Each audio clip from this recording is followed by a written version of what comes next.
What's up guys, welcome back to my channel. So for today's video, I have for you guys my seafood boil. This is one of my absolute favorite and I'm so excited to share it with you. So first, I have my corn, potato, and eggs boiling in a pot.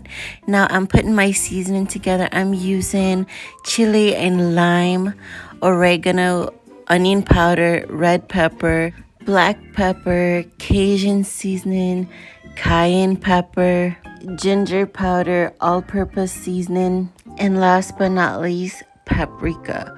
Now, after that, I did add just about, I want to ratio it to about a tablespoon of each item or each seasoning. I did not measure them by any spoon or any utensils, but I did measure them by eye. So I did want to say I use about a tablespoon to a tablespoon and a half of seasoning.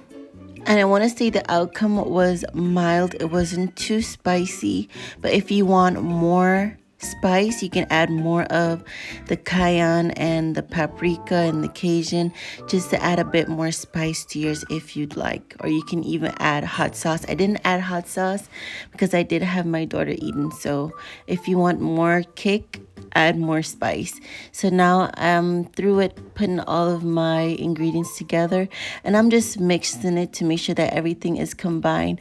I do have some seasoning chunks, so I'm trying to squash that while I am mixing and making sure that all of the seasoning are well combined before adding it to my pot.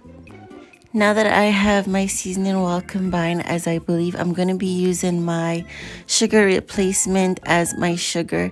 I didn't have brown sugar, but if you have brown sugar, use brown sugar. I didn't. So I have my replacement sugar, my erythritol. So I'm using about a cup of that. And if you have brown sugar, use a cup of brown sugar. This is a sauce recipe, a seafood boil sauce recipe or butter recipe, influenced by Bloves Smackalicious sauce. I use her remake every time. I just didn't have that brown sugar that was needed, but this is an inspiration from her sauce. So I'm just gonna set that aside and I'm going to chop my onions. Now I love onions, so I used a whole onion. You don't have to use a whole onion if you don't, but this was just my preference and my liking. You can use a quarter of that, a half of onion, or you could just use a whole onion like I did. So I'm chopping my onion in julienne. You can do yours in full circles, but this is how I like my onions, so this is how I'm cutting them in half circles. Also, be careful when you're chopping your onions. You do not want to end up cutting yourself. And if your onions are starting to make you cry, just put them in the fridge and set them aside in the fridge so the aroma doesn't get all around your workspace. Next, in my saucepan or my frying pan, I put my onions, my garlic, chopped garlic. I bought it from the store in the container, but if you have organic garlic, you can chop those and put them in, that's fine. And I used some Scotch bonnet pepper just to add like a little bit of kick. It didn't really do much, but I add that in there for a bit more kick because I know I didn't have any hot sauce and I didn't want to add a hot sauce to my mix. So I add that in there and I set it aside in the fridge. That way that scent from the onions wouldn't bother me while I'm working. So this is the seafood that I have.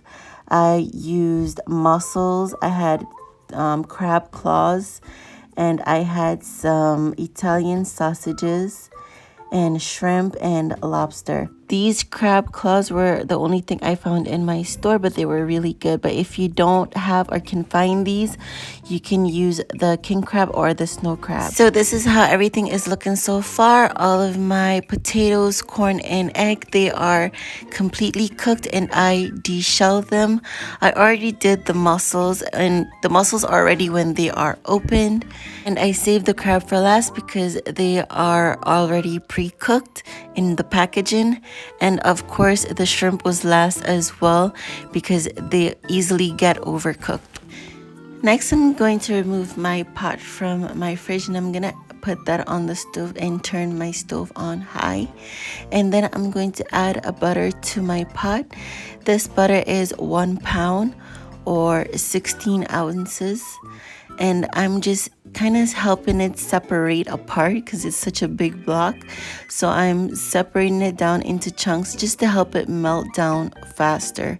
And then I'm just gonna have that cook down on my onions and my garlic, and then I'm just gonna have it cook for a few before adding my seasoning.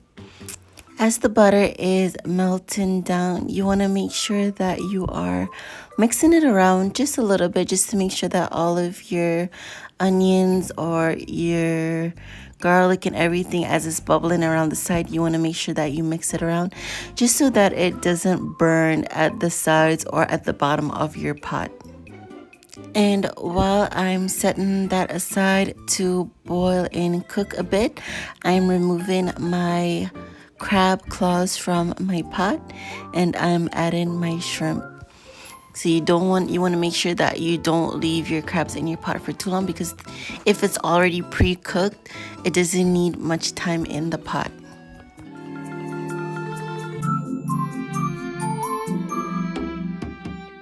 Now that my onions are fully submerged in butter and they are cooked, it's time to add the seasoning that we had pre-mixed earlier. So I'm just adding all of that in, and I'm just going to be mixing it around just to make sure that everything is combined and separated proportionately. And I'm just gonna leave that to cook just a little bit so our seasoning gets soaked up in that butter and that our onions are coated, and to have our butter sauce ready.